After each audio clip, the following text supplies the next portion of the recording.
Doctor ortho Ayurvedic oil and capsule. अब दर्द भी घुटने टेकेगा। चंपावत को मिलेगा एडवेंचर टूरिज्म का तोहफा। मुख्यमंत्री धामी देंगे 3 करोड़ का एडवेंचर पार्क। युवाओं को मिलेंगे रोजगार के नए अवसर।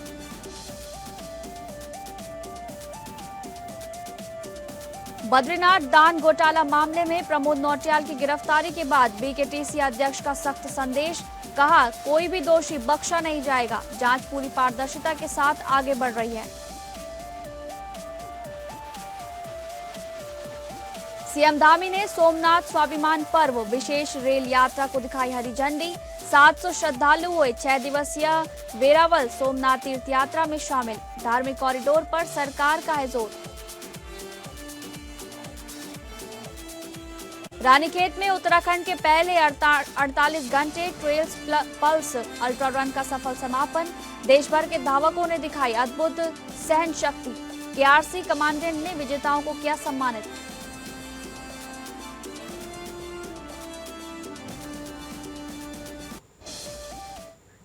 नमस्कार, आप सभी का बहुत बहुत स्वागत है उत्तराखंड न्यूज में। मैं हूं आपके साथ शालिनी राणा। शुरुआत करेंगे उत्तराखंड से जुड़ी खबरों की, जहां पर उत्तराखंड के मुख्यमंत्री पुष्कर सिंह धामी की एक और महत्वपूर्ण घोषणा अब धरातल पर उतरने जा रही है। पर्यटन नगरी चंपावत को साहसिक पर्यटन का नया केंद्र बनाने की दिशा में बड़ा कदम उठाते हुए शासन ने 3 करोड़ 5 लाख 34 हजार की प्रशासकीय एवं वित्तीय स्वीकृति प्रदान कर दी है। इस महत्वाकांक्षी परियोजना से पर्यटन को नई उड़ान मिलेगी। वहीं स्थानीय युवाओं के लिए रोजगार और स्वरोजगार के नए द्वार भी खुलेंगे। चंपावत में प्रस्तावित एडवेंचर पार्क के निर्माण के लिए उत्तराखंड शासन ने 305.34 करोड़ लाख की प्रशासकीय एवं वित्तीय स्वीकृति जारी कर दी है। शासनादेश के अनुसार परियोजना का निर्माण कुमाऊं मंडल विकास निगम केएमवीएन के माध्यम से कराया जाएगा। निर्माण कार्य स्वीकृत और निर्धारित तकनीकी मानकों के अनुरूप होगा तथा निविदा प्रक्रिया पूर्ण होने के बाद वास्तविक व्यय के आधार पर धनराशि खर्च की जाएगी। वित्तीय वर्ष 2026-27 में इस परियोजना के क्रियान्वयन के लिए 1.22 करोड़ रुपए की राशि व्यय करने की भी स्वीकृति मिल चुकी है। निर्माण शुरू होने से पहले सभी तकनीकी एवं विभागीय औपचारिकताओं को पूरा किया जाएगा ताकि कार्य गुणवत्ता और समय सीमा के अनुरूप संपन्न हो सके। जिलाधिकारी मनीष कुमार ने कहा कि मुख्यमंत्री पुष्कर सिंह धामी की दूरदर्शी सोच के अनुरूप ये परियोजना चंपावत में साहसिक पर्यटन को नई दिशा देगी। उन्होंने संबंधित विभागों और कार्यदायी संस्था को निर्देश भी दिए हैं कि निर्माण उच्च गुणवत्ता, तकनीकी मानकों और निर्धारित समय सीमा के भीतर पूरा किया जाए ताकि स्थानीय लोगों और पर्यटकों को जल्द इसका लाभ मिल सके। एडवेंचर पार्क के निर्माण से चंपावत में पर्यटन गतिविधियों को नया आयाम मिलेगा। इससे स्थानीय युवाओं के लिए रोजगार और स्वरोजगार के अवसर बढ़ेंगे, छोटे व्यवसायों को बढ़ावा मिलेगा और जनपद की पहचान एक प्रमुख एडवेंचर टूरिज्म डेस्टिनेशन के रूप में मजबूत होगी।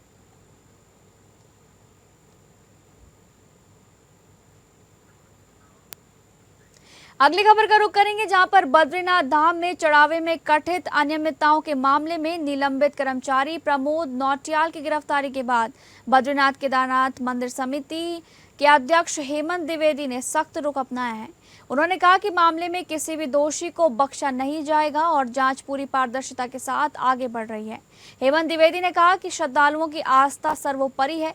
अगर जांच में कोई भी व्यक्ति दोषी पाया जाता है तो उसके खिलाफ विभागीय और कानूनी दोनों स्तरों पर कड़ी कार्रवाई की जाएगी। उन्होंने स्पष्ट किया कि समिति ने पहले दिन से ही इस मामले को गंभीरता से लिया है और भविष्य में ऐसी घटनाओं की पुनरावृत्ति रोकने के लिए व्यवस्था को और अधिक सख्त किया जा रहा है। उन्होंने बताया कि पुलिस की जांच के साथ साथ विभागीय जांच भी जारी है। जांच में जो भी तथ्य सामने आएंगे उनके आधार पर आगे की कार्रवाई की जाएगी।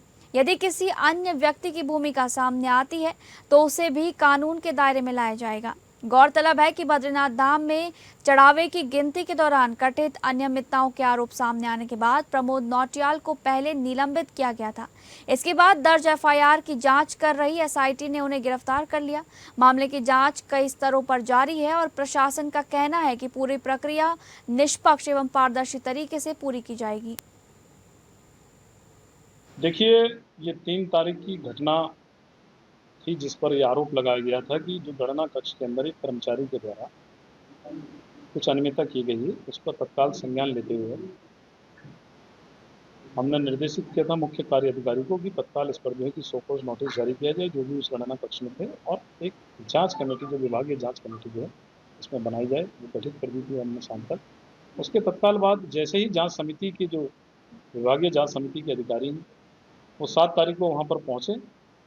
प्रथम दृष्टया ये पाया गया कि कहीं ना कहीं कुछ इसमें संदेह प्रकट किया जा रहा है, तो तत्काल उसका संज्ञान लेते हुए उस कर्मचारी के खिलाफ उस कर्मचारी को निलंबित कर दिया गया, और तत्काल बाद जो है कि उस पर मुकदमा भी कायम कर दिया गया बद्रीनाथ थाने के अंदर।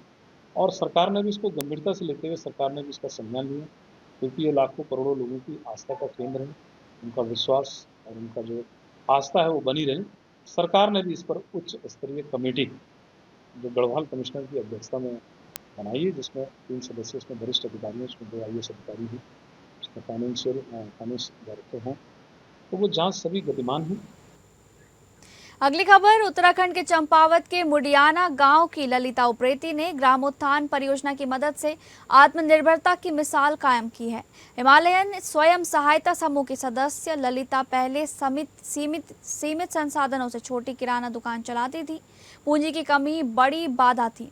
IFAD केंद्र और उत्तराखंड सरकार की ग्रामोत्थान REAP परियोजना से उन्हें उद्यम स्थापना योजना की जानकारी मिली। करीब 1 लाख रुपए की लागत से दुकान का विस्तार हुआ। 20,000 स्वयं का योगदान, 50,000 बैंक ऋण और 30,000 परियोजना सहायता। आज उनकी छोटी दुकान आधुनिक रिटेल स्टोर बन गई है। यहाँ दूध, दही, पनीर, किराना, राशन के साथ यात्रियों के लिए चाय, समोसा, पकौड़ी भी मिलते हैं। बेहतर गुणवत्ता और व्यवहार से दुकान लोकप्रिय हुई है और अब ललिता हर महीने 15 से 20,000 रुपये शुद्ध आय कमा रही हैं। उन्होंने कहा, ग्रामोत्थान ने आत्मविश्वास दिया है और हर महिला आत्मनिर्भर बने। उनकी कहानी ग्रामीण महिलाओं के लिए प्रेरणादायक है।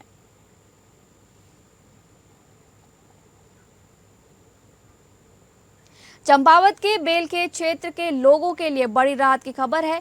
मुख्यमंत्री पुष्कर सिंह धामी की घोषणा के बाद ककराला नदी पर 85 मीटर स्पान पैदल झूला पुल का निर्माण तेजी से चल रहा है। करीब 4 करोड़ 81 लाख रुपए की लागत से बनने वाली इस परियोजना से बरसात में जान जोखिम में डालकर नदी पार करने की मजबूरी खत्म हो जाएगी। दावा है कि निर्धारित समय से पहले ही पुल का निर्माण पूरा कर लिया जाएगा। चंपावत जनपद के बेलखेत क्षेत्र में ककरौला नदी पर बनने वाला 85 मीटर स्पान पैदल झूला पुल अब तेजी से आकार ले रहा है। टेंडर प्रक्रिया पूरी होने के बाद निर्माण कार्य युद्ध स्तर पर जारी है। लोक निर्माण विभाग के अधिशासी अभियंता मोहनचंद पलडिया ने बताया कि निर्माण कार्य लगातार प्रगति पर है और विभाग का लक्ष्य निर्धारित 1 वर्ष की समय सीमा से पहले ही पुल का निर्माण पूरा करना है, ताकि स्थानीय लोगों को जल्द से जल्द इसका लाभ मिल सके। जिलाधिकारी मनीष कुमार ने कहा कि पुल बनने से बेलखेत और आसपास के गांवों के लोगों को वर्ष भर सुरक्षित और सुगम आवागमन की सुविधा मिलेगी। बरसात के दौरान नदी पार करने की समस्या समाप्त होगी और विद्यार्थियों, किसानों, महिलाओं तथा बुजुर्गों को बड़ी राहत मिलेगी। साथ ही आपदा और आपातकालीन परिस्थितियों में राहत एवं बचाव कार्य भी अधिक प्रभावी ढंग से किए जा सकेंगे। क्या आप अभी एक सोशल मीडिया पर बेलखेत में झूला पुल के संबंध में जो है वीडियो वायरल हो रहा है, जिसमें उन्होंने बताया कि जो है 3 साल पहले क्षतिग्रस्त हुआ था, जबकि 2024 की बरसात में जो है ये बह गया था। इसके संबंध में अवगत कराना चाहूँगा कि इस उक्त स्थान पर झूला पुल के निर्माण हेतु जो है 85 मीटर झूला पुल के निर्माण के लिए स्वीकृति प्राप्त हो चुकी है, जिसकी लागत 481.57 लाख की स्वीकृति प्राप्त है और वर्तमान में निविदा आमंत्रित करने के बाद अनुगठन की कार्रवाई कर ली गई है और जो है उक्त स्थल पर जो है झूला पुल का निर्माण कार्य प्रारंभ कर दिया गया है और उक्त झूला पुल के निर्माण हेतु जो है 1 वर्ष की समयावधि निर्धारित की गई है और विद इन टाइम हम इसको जो है 1 वर्ष के अंतर्गत इसको हम पूर्ण जो है कर देंगे। अगली खबर का रुख करेंगे, जहां पर उत्तराखंड के मुख्यमंत्री पुष्कर सिंह धामी ने रेलवे स्टेशन हर्रावाला देहरादून से सोमनाथ स्वाभिमान पर्व के उपलक्ष्य में वेरावल सोमनाथ के लिए विशेष रेल यात्रा को हरी झंडी दिखाकर रवाना किया। इस अवसर पर उन्होंने यात्रा में शामिल श्रद्धालुओं को शुभकामनाएं देते हुए इसे केवल एक धार्मिक यात्रा नहीं बल्कि राष्ट्र के स्वाभिमान, सांस्कृतिक चेतना और सनातन परंपराओं से जुड़ने का सशक्त माध्यम बताया। मुख्यमंत्री ने कहा कि उन्हें प्रसन्नता है कि 6 दिवसीय इस विशेष यात्रा में प्रदेश के विभिन्न वर्गों से लगभग 700 श्रद्धालु सहभागी बन रहे हैं। इनमें स्वयं सहायता समूह से जुड़ी महिलाएं, माताएं, बहनें, विभिन्न जन कल्याणकारी योजनाओं के लाभार्थी, संत समाज तथा समाज के विभिन्न वर्गों के प्रतिनिधि शामिल हैं। उन्होंने इस पहल के लिए संस्कृति विभाग की सराहना करते हुए सभी यात्रियों की मंगलमय, सुरक्षित एवं सुखद यात्रा की कामना भगवान सोमनाथ और बाबा केदार से की। मुख्यमंत्री ने कहा कि ये यात्रा भारत की हजारों वर्षों पुरानी सनातन परंपरा, गौरवशाली विरासत और राष्ट्र स्वाभिमान से जुड़ने का अवसर है। उन्होंने आगे कहा कि 12 ज्योतिर्लिंगों में से एक सोमनाथ मंदिर भारत की अटूट आस्था, अदम्य विश्वास और पुनरुत्थान का प्रतीक है। मुख्यमंत्री ने यात्रा पर जा रहे सभी श्रद्धालुओं से आग्रह किया कि वे जहां भी जाएं, देवभूमि उत्तराखंड की संस्कृति, संस्कार और अतिथि देवो भव की भावना का प्रतिनिधित्व करें। उन्होंने कहा कि सभी यात्री इस यात्रा के माध्यम से केवल सोमनाथ के दर्शन करने नहीं जा रहे हैं बल्कि उत्तराखंड की आध्यात्मिक चेतना, समृद्ध परंपराओं और सांस्कृतिक मूल्यों के भी प्रतिनिधि हैं। उन्होंने सभी से अपने आचरण, व्यवहार और विचारों से राज्य की सकारात्मक पहचान को सुदृढ़ करने का आह्वान किया। इस अवसर पर विधायक ब्रिजभूषण गैरोला, मेयर देहरादून सौरभ थपलियाल सहित अन्य जनप्रतिनिधि एवं बड़ी संख्या में स्थानीय नागरिक उपस्थित रहे।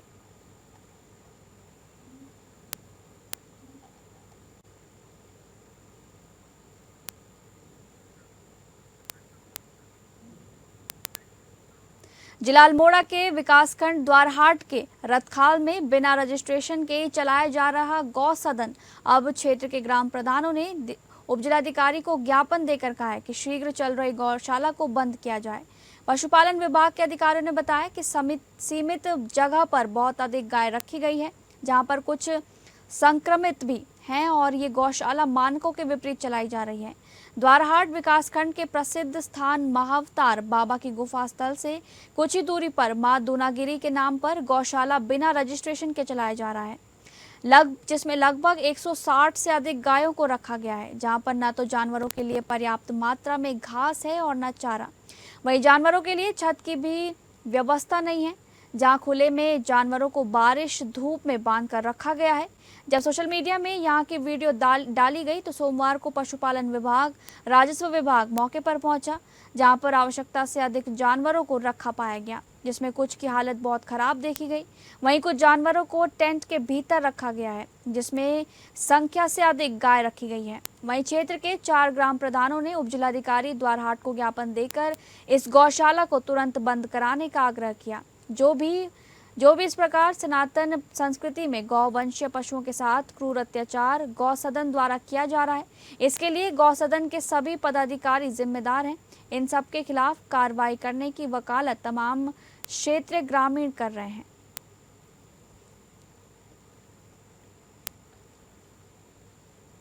मेरे पास यहाँ पर जितने भी जानवर हैं, 80 जानवर यहाँ पर हैं, उनका रात्रि रहने का मेरे पास निवास स्थान है और उनके लिए प्राप्त भोजन की यहाँ पर उचित व्यवस्था है। ठीक है। और जहाँ पर आगे जगह पर जो गौ सदन बनाया गया है वहाँ पर भी उनके लिए जो है 3 आदमी वहाँ पर हायर किए गए हैं, जिसमें वहाँ पर की एक 70-75 जानवर वहाँ पर रखा गया था। अभी हमने जो देखा गया इसमें जो व्यवस्था है इनके एक्चुअली सबसे बड़ी चीज़ मैं ये कहूँ कि शेड की व्यवस्था नहीं है। सबसे पहले जानवर के लिए शेड होना बहुत ज़रूरी है। चाहे आप टीन सेट बनाएं, चाहे आप लिंटर का बनाएं, तो टीन सेट भी बना सकते हैं। उसमें जो है गोबर और मूत्र के जाने के लिए जगह होनी चाहिए, नाली होनी चाहिए, नीचे उसका एक स्टोर होना चाहिए ताकि पानी इधर उधर ना जाए हो, गंदा पानी, और एक उसमें स्टॉक हो। और प्रति जानवर देखा अभी यहाँ पर जो देखने में आ रहा है थोड़ा कीचड़, ये बारिश की वजह से ज़्यादा देखने में आ रहा है। बट ये है कि जहाँ तक मेरा ख्याल है 8 गुणा 10 स्क्वायर फीट कम से कम बता रहा हूँ। वैसे 10 गुणा 10 स्क्वायर फीट एक पशु के लिए जगह चाहिए, जो कि मानकों के आधार पर नहीं है। अगली खबर का रुख करेंगे, जहां पर उधम सिंह नगर पुलिस ने एसएसपी अजय गणपति के निर्देशन में बड़ी कार्रवाई करते हुए पुलिस मुठभेड़ में कुख्यात शार्प शूटर जितेंद्र चौधरी उर्फ वीरत चौधरी को घायल कर गिरफ्तार कर लिया है।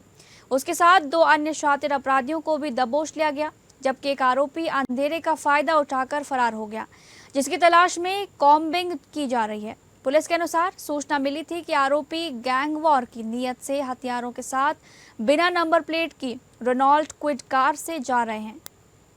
जाफरपुर कट क्षेत्र में घेराबंदी के दौरान बदमाशों ने पुलिस टीम पर फायरिंग कर दी। जवाबी कार्रवाई में मुख्य आरोपी जितेंद्र चौधरी के पैर में गोली लगी, जिसके बाद उसे गिरफ्तार कर लिया गया। जिला अस्पताल में उसे भर्ती कराया गया है। पुलिस ने आरोपियों के कब्जे से 3 तमंचे, 8 जिंदा कारतूस, 2 खोखा कारतूस, घटना में प्रयुक्त कार और 3 मोबाइल फोन बरामद किए हैं।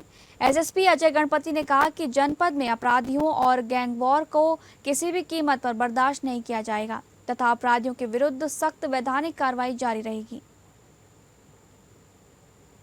देखिए, माननीय मुख्यमंत्री महोदय के निर्देशन में अपराध मुक्त उत्तराखंड की दिशा में उधम सिंह नगर पुलिस द्वारा लगातार अपराधियों के खिलाफ सख्त कार्रवाई की जा रही है, जिसमें यूपी से आकर यहाँ पर जो घटनाओं को अंजाम दे रहे हैं ऐसे अपराधियों के खिलाफ भी पुलिस गोली का जवाब मुंहतोड़ गोली से ही दिया जा रहा है। इसी के क्रम में कुछ दिन पूर्व 2 घटनाएं हुई थी। एक गावा चौक में रुद्रपुर थाना क्षेत्र अंतर्गत फायरिंग की घटना हुई थी तथा एक घटना पुलभट्टा थाना क्षेत्र अंतर्गत हुई थी। इन दोनों ही घटनाओं में जितेंद्र चौधरी उर्फ वीरत चौधरी का नाम सामने आया था, जिसके गैंग के अन्य सदस्यों का भी नाम सामने आया था। इन्हीं की तलाश में पुलिस जुटी थी। वांछित अपराधी काफी दिनों से फरार चल रहा था। कल रात सूचना के आधार पर पुलिस चेकिंग कर रही थी। इसी चेकिंग के दौरान यूनिटी लॉ कॉलेज के आसपास पुलिस और इन अपराधियों के बीच में मुठभेड़ हुई, जिसमें अंधेरे का फायदा उठाते हुए एक अपराधी भाग निकला है तथा 2 अन्य अपराधी अरेस्ट हुए और तीसरा जो गाड़ी में मौजूद जो अपराधी था, जिसका नाम जितेंद्र चौधरी है, मुठभेड़ के दौरान उसके पैर में गोली। रानीखेत के नरसिंह स्टेडियम में आयोजित उत्तराखंड के अपनी तरह के पहले 48 घंटे trails plus ultra run the trans loops का सफल समापन हुआ है। 3 दिनों तक चले इस ऐतिहासिक आयोजन में देश के विभिन्न राज्यों से आए धावकों ने अपनी शारीरिक क्षमता, मानसिक दृढ़ता और अदम्य साहस का शानदार प्रदर्शन किया। प्रतियोगिता में 6 घंटे, 12 घंटे, 24 घंटे और 48 घंटे की विभिन्न श्रेणियों में प्रतिभागियों ने हिस्सा लिया। समापन समारोह में KRC commandant brigadier Vijayant Mahadik एवं श्रीमती मनीषा महादिक ने विजेता प्रतिभागियों को ट्रॉफी, पदक और स्मृति चिन्ह प्रदान कर सम्मानित किया। उन्होंने सभी प्रतिभागियों के जज्बे और आयोजन की सराहना करते हुए इसे उत्तराखंड में साहसिक खेलों के लिए एक महत्वपूर्ण पहल बताया। 48 घंटे वर्ग में हरियाणा के गुलाब सिंह ने 727 चक्कर पूरे कर प्रथम स्थान प्राप्त किया। Ranikhet mountaineering and outdoor club के अध्यक्ष सुमित गोयल ने कहा कि उत्तराखंड में अपनी तरह के पहले 48 घंटे ट्रेल्स पल्स अल्ट्रा रन का सफल आयोजन राज्य के खेल इतिहास में एक मील का पत्थर है। इस अवसर पर होटल एसोसिएशन के अध्यक्ष Himanshu Upadhyay, Ranikhet mountaineering and outdoor club के सचिव देवांशु शाह गंगोला सहित अनेक सदस्य एवं गणमान्य लोग उपस्थित रहे।